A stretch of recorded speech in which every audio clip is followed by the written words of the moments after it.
मित्रांनो, कसे आहेत तुम्ही? आय होप चांगलेच असतील. आणि बघा मी काय करायला लागले, दुपारचे किती करेक्ट 4 वाजलेले आहेत. आणि 4 वाजता मी म्हणजे दुपारी झोपले होते आणि झोपेतनं उठले, तेल वगैरे केसांना लावले होते, मस्त झोपले होते. आता केस धुवायचेत, मस्त मला व्हिडिओ बनवायचे. तर त्यामुळं आणि मला नाही का खारी शेंगदाणे खाऊशी वाटले, तर खारी शेंगदाण्याचे बघा रेसिपी तुम्हाला कोणाला पाहिजे असं ते सांगा. गेल्या वेळेस पण मी सांगितले होते आणि दरवेळेस मी खारी शेंगदाणे बनवत असते.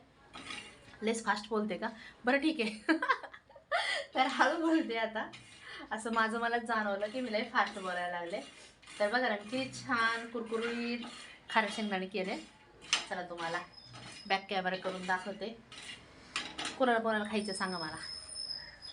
हे बघा मस्तपैकी खारे शेंगदाणे केले. मी कसे वाटतात सांगा मला कमेंटमध्ये.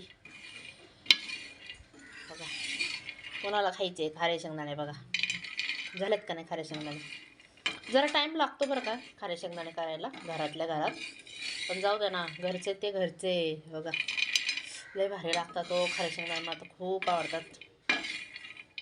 हे बघा मस्त झालेत. अजून एक 5-10 मिनटं ठेवते मी, त्याच्यानंतर ठेवते आपलं काढते आणि खायला.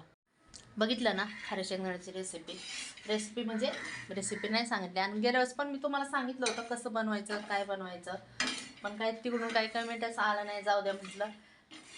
पण मला आवडतात तर मी सारखं बनवतच असते. कधी कधी नुसतं भाजून खात असते, नाही तर कधी कधी आपलं असंच बनवते. चला तर मग बाय बाय.